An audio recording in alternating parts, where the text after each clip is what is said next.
நம்ம இப்போ வாசிக்க போறோம். எதுக்காக தெரிந்து கொண்டாரு, எப்படி அவர்களை ஊழியத்துக்கு அனுப்பி விட்டாரு, என்னென்ன செய்ய சொல்லி அனுப்பி விட்டாரு, இதெல்லாமே அழகா தெளிவா மத்தேயு 10ஆம் அதிகாரத்துல அழகா ஆண்டவர் எழுதி வைத்திருக்கிறார்.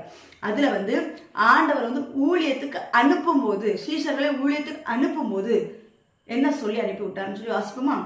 மத்தேயு 10ஆம் அதிகாரம் 9வது வசனத்திலிருந்து வாசிக்கிறேன்.